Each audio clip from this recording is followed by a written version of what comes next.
वज़ीर मेहनत व अफराद क़ुव्वत सिंध सईद गनी ने कहा है कि जब से पैदा हुए हैं तकसीम की बातें सुनी हैं, ऐसा कभी भी नहीं होगा और ना हो सकता है।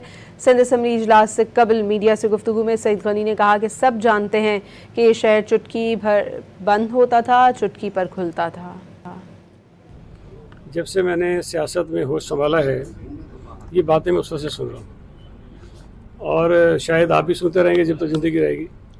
लेकिन ये काम ना होने वाला है, ये मुमकिन नहीं है। और जो लोग बात करते हैं, मैं समझता हूँ कि वो सूबा सिंध के अंदर लोगों के अंदर नफ़रतें पैदा करना चाहते हैं, दूरियां पैदा करना चाहते हैं।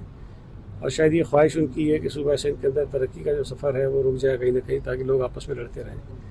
कोई भी बाशऊर शहरी जो इस मुल्क का खैर ख्वाह है, जो सूबे का खैर ख्वाह है, वो कतई ये नहीं चाहेगा कि यहाँ रहने वाले लोग जो हैं उन्हें आपस में नफरतें पैदा हों। तो ये साजिश के तहत ये चीज़ें की जाती हैं, लेकिन ये वो काम है जो होने वाला नहीं है। आप पहले भी कर चुके हैं कोशिश लोग, और इस दफ़ा भी करके देख लें, लेकिन मैं आपको बताऊँ कि ये किसी सूरत